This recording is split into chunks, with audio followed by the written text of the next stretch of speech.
Salut tout le monde. Pas mal, hein? C'est Adidas qui m'a envoyé ça. C'est une nouvelle paire de lunettes. Adidas Dunamis. Moi, je suis plutôt Oakley ou Jules Boy, mais je me suis dit, bah, pourquoi pas? Ça va changer et je les trouve pas mal du tout. Plutôt des lunettes de vélo. Mais je pense qu'on peut courir avec, j'ai pas encore trop testé. Vous me verrez sans doute sur les sentiers de temps en temps. On va voir ce que ça va donner.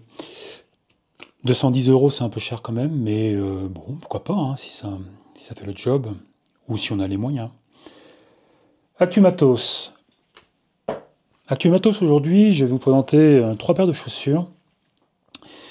Des Altra, des Nike et Normal, qui lance son fameux produit, alors ça se prononce Caboche, selon Kylian. Je vais vous montrer ça en détail. Premier modèle. Le premier modèle que je vous présente, que je vous montre. Évidemment, vous connaissez Altra, tout le monde connaît Altra. Pour sa particularité, des chaussures zéro drop. Vous voyez, enfin vous voyez ou pas, mais c'est à peu près la même épaisseur à l'arrière et à l'avant. Bon, ça c'est visuel, mais zéro drop. Ici on a la Lone Peak, c'est le modèle iconique de chez Altra. Hein. 9e édition, alors je ne sais pas pourquoi il s'appelle 9+. Je ne sais pas, je n'ai pas creusé. Moi je vais pas la tester moi-même, ça va être Florent dans l'équipe qui va tester le produit, qui lui est fan de la marque. Bon, il court aussi sur d'autres produits, mais il connaît bien les produits Altra, et c'est lui qui teste en général les Lone Peak. Moi je suis pas très fan de cette marque. Je dis de cette marque plus que du produit, mais le produit non plus d'ailleurs, pour plusieurs raisons. Disons que faire tout son marketing sur le concept de zéro drop et de la fameux large two box, comme ils appellent ici, la boîte à orteils, c'est un peu particulier. C'est-à-dire que on part sur un principe de base, qui peut être discuté d'ailleurs, hein, et des études scientifiques ne sont pas forcément d'accord, que d'avoir un zéro drop et d'avoir de la marge ici à l'avant, c'est bien, c'est naturel, parce qu'on a couru pieds nus très longtemps, et donc quand on est pieds nus, il n'y a pas de drop. Ça se discute parce que, disons que c'est une position marketing, quand on voit que toutes les autres marques, hein, sans exception, à part peut-être Topo et quelques modèles minimalistes ailleurs, toutes les autres marques, les produits ont un drop qui varie entre 4 jusqu'à 10-12 mm. Même historiquement, les chaussures de running, ça faisait presque 1 cm d'épaisseur en plus au talon. Il y a quoi se poser des questions, parce que finalement, ils n'ont pas forcément des neuneux, hein, les chefs de produits là-bas, ils ont décidé, eux, de ne pas faire ça. Ils font pas ça, d'ailleurs. Ils ne font pas ça, hein, que ce soit pour le grand public ou pour les élites. Donc c'est une position marketing originale qui a ses adeptes, hein. Pas du minimalisme, parce qu'il y a quand même de l'amorti, hein. Puis quand on voit ce qu'ils font sur l'Olympus, par exemple, le minimalisme Altra, c'est un peu historique et ça n'existe plus. D'ailleurs, Altra se lance aussi vers des chaussures avec du drop, 4 mm. Voilà, c'est une petite tribune, on va dire, rapide sur mon scepticisme sur la pertinence produit, on va dire, en termes techniques. En termes terrain, parce que aussi, moi j'ai toujours trouvé qu'elle manquait de maintien. C'est très large à l'avant et dans les dévers, le pied bouge, c'est pas forcément terrible. Par contre, c'est super confortable et ça, c'est une réalité. C'est très confortable. Moi, je fais de la rando avec, plus que de la course. Et quoi d'autre? Qu'est-ce que je voulais dire? Je ne sais plus. J'avais une remarque à faire sur autre chose. Oui, évidemment, ça c'est une grosse nouveauté aussi. On a du Vibram sous la semelle, des crampons Vibram. Alors le même dessin de crampons, hein, que je trouve, bon, ils ont leur approche un peu spécifique, que moi je trouve pas terrible, parce que, bon, je vais pas détailler. Je l'écrirai peut-être dans l'article, ou je commenterai l'article de Florent, mais en tout cas c'est du Vibram, je sais pas si on le voit ici, ouais, c'est là. Voilà, je vais pas m'attarder plus que ça sur ce produit. Je sais qu'il y a beaucoup de femmes, ça reste quand même une bonne chaussure très confortable, mais donc il y a un input marketing qui déforme un peu la finalité technique en course. Suite, alors ça c'est intéressant, alors je ferai une vidéo là-dessus. Une chaussure très originale qui de loin peut faire penser à la Tomir de chez Normal. Mais elle est très très très souple. On peut l'appliquer comme ça. Non, c'est en fait, c'est peut-être un... Normal, ils ont commercialisé une chaussure... Normal, ils ont commercialisé une chaussure où on peut choisir les semelles intérieures, enfin les semelles intermédiaires qu'on y met. Et moi, on m'a envoyé deux des trois semelles proposées par la marque. Alors, ils ont trois niveaux, bounce pour le rebond, réactive pour la dynamique, et puis je l'ai noté quelque part ici, et puis soft plutôt pour confort. J'ai les réactives et les bounce. L'idée, c'est, en fait, vous achetez une chaussure qui est vide. Je ne sais pas si vous allez voir, c'est toujours la même histoire, j'arrive pas à montrer l'intérieur, mais il n'y a pas de semelle. Ici, j'ai 2 mm d'épaisseur, on n'a que la gomme Vibram et puis le reste de la chaussure, la tige. Et il suffit d'enfiler la semelle à l'intérieur. Alors, je vais vous la montrer ici, elle est enfilée. Le résultat, il est... Alors non, je ne vais pas vous faire ça, je vais vous montrer, je vais commencer le test en fait tout de suite. On enfile la chaussure, on enfile cette semelle qui est assez épaisse, qui est une sorte, je crois que c'est du Péba, qui est molle, assez légère, ça fait quand même 70 grammes, c'est pas si léger que ça. Et on essaye de l'enfiler dans la chaussure. Alors en fait, c'est super dur à enfiler. Je galère à chaque fois. Plus précisément, il faut y laisser au maximum. Ça ne me gêne pas tant. Je commence déjà plus ou moins le test. Il y aura une vidéo détaillée, mais il faut vraiment ouvrir au max parce que la semelle, elle est large, elle est assez épaisse. Il faut vraiment, vraiment forcer. Pousser à l'avant, tirer, pousser à l'avant jusqu'au bout au maximum. Puis, ensuite, se démerder pour la pousser à l'intérieur. Et voilà, c'est en place. Bon, une fois que c'est en place, ça sont une chaussure normale. Elle pèse quand même 315 grammes ou 313 grammes que j'ai mesuré. Ce qui fait que c'est un peu lourd, mais en même temps, on a quand même une grosse semelle extérieure en Vibram, c'est du Mega Grip. Et puis, la tige est... c'est du Matrix. Alors ça, c'est du Matrix aussi intéressant. Particularité, alors j'en viens, là je parle un peu dans tous les sens, mais la particularité de la chaussure, c'est que déjà ici, la semelle, c'est cousu. C'est-à-dire en fait qu'on peut facilement découdre et ressemeler avec une autre semelle, éventuellement, d'une manière générale, c'est-à-dire c'est tout du Vibram, et on peut facilement ressemeler chez Vibram. Et puis on a une tige en matrice, normalement qui est censée être résistante, un gros pare-pierre, ici, qui semble solide. J'ai déjà un avis sur le produit. Alors, différentes choses qui sont intéressantes quand même.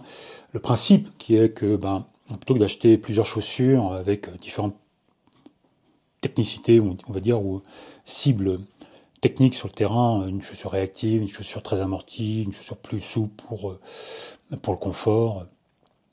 Normal s'est dit, on va pas faire ça, nous on va éviter, on va faire un peu appel à une sorte un peu de mesure économique, sans parler de décroissance, mais avoir une approche durable, mettre une tige plutôt solide, avoir ici une semelle assez costaud aussi, mais totalement ressemblable, et puis quand on veut changer de semelle intermédiaire ou de typologie de produit, de chaussures, on enlève ça, et puis on met l'autre qui est là-bas, qui est noire d'ailleurs, elle est ici, elle est dedans là, ici, la noire. Et puis on part avec une autre type de chaussures sur le terrain. C'est un concept marketing parce que je trouve que, en tout cas en l'état, le produit n'est pas mature, on ne peut pas vraiment le commercialiser en l'état. Moi je ne perçois pas de différence entre les deux semelles fournies. Donc c'est une bonne, c'est une réactive, normalement on peut penser qu'il y a des différences. Je ne les sens pas à la texture, ici, je ne les sens pas. Je ne sens pas la différence, elles font le même poids. Une fois chaussées, j'ai testé l'une et l'autre, enfin à gauche et à droite, et je ne sens pas de différence. Donc, pas de différence produit. Un chaussant particulier, on perçoit vraiment à l'intérieur ici la semelle qui se décolle, enfin qui n'est pas collée à la tige, et qui génère une sorte de stress. Un chaussant qui est un peu large, voilà, c'est pas réussi. Moi je ne vous conseille pas d'acheter ça pour jouer avec, pour tester comme On espère le faire quand on achète un produit, évidemment, mais dans la démarche produit initiée par Kylian, que je trouve super intéressante sur le principe, vraiment très intéressante, c'est vraiment bien d'avoir fait ça. En l'état, c'est plutôt un exercice de R&D ou peut-être un coup marketing, mais c'est une chaussure qui n'est pas opérationnelle. Voilà, je suis un peu direct comme cash, mais je vous expliquerai plus dans le détail sur la vidéo dédiée qui va sortir prochainement. La suite, alors encore une chaussure, je vais ranger un peu mon bureau là, il y a plein de trucs.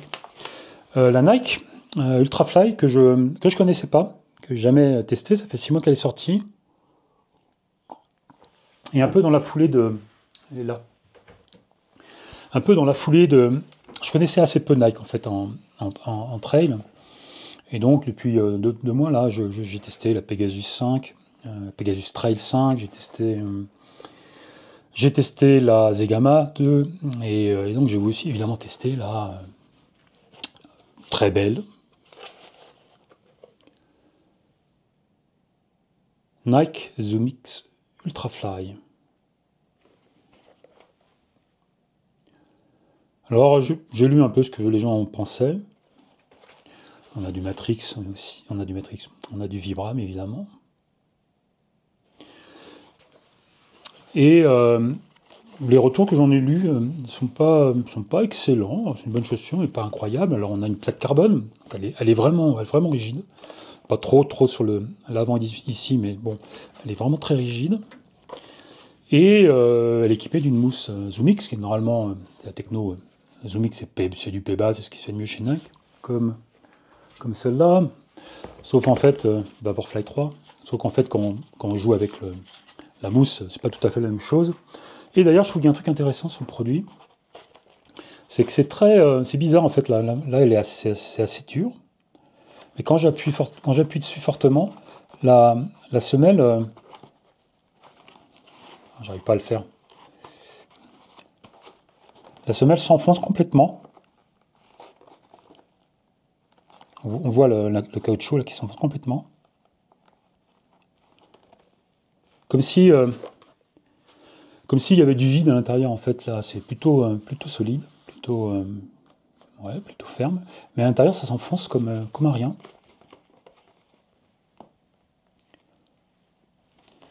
Et donc ça, je suis assez curieux, parce que oui, comme je disais, les tests n'avaient pas l'air excellents, mais je les ai chaussés rapidement, je trouve que c'est pas mal, ça a l'air pas mal. Je ferai un test aussi détaillé de celle-là, plus tard, d'ici quelques jours, elle devrait sortir. Je trouve que c'est pas mal, pour avoir fait 200-300 mètres dehors. Et petite impression positive, en tout cas, première impression positive, on va voir ce que ça va donner. La Ultrafly de chez Nike, évidemment ça coûte très cher, 240 ou 250 euros. Les caractéristiques techniques, j'ai mesuré ça, que j'ai noté ici, 270 grammes. Drop 9 mm, c'est un gros drop, pourtant ça n'a pas l'air d'être le cas, mais il y a un gros drop. Et puis des crampons Vibram, assez classiques, 3 mm d'épaisseur. On va voir ce que ça va donner aussi sur le terrain d'ici quelques jours. Je vais aller tester ça. Je termine cette vidéo avec, comme je le fais toujours depuis quelques temps, on m'a envoyé, il y a une marque anglaise qui m'a envoyé une marque anglaise de gel et d'électrolytes, qui m'a envoyé ces produits, ça s'appelle Veloforte.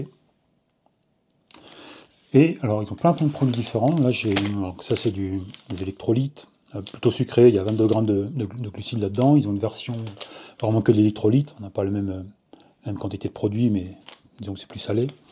Il y a aussi des boissons de récup, avec toujours un packaging super travaillé. Ces petites pâtes à moitié chamallow là.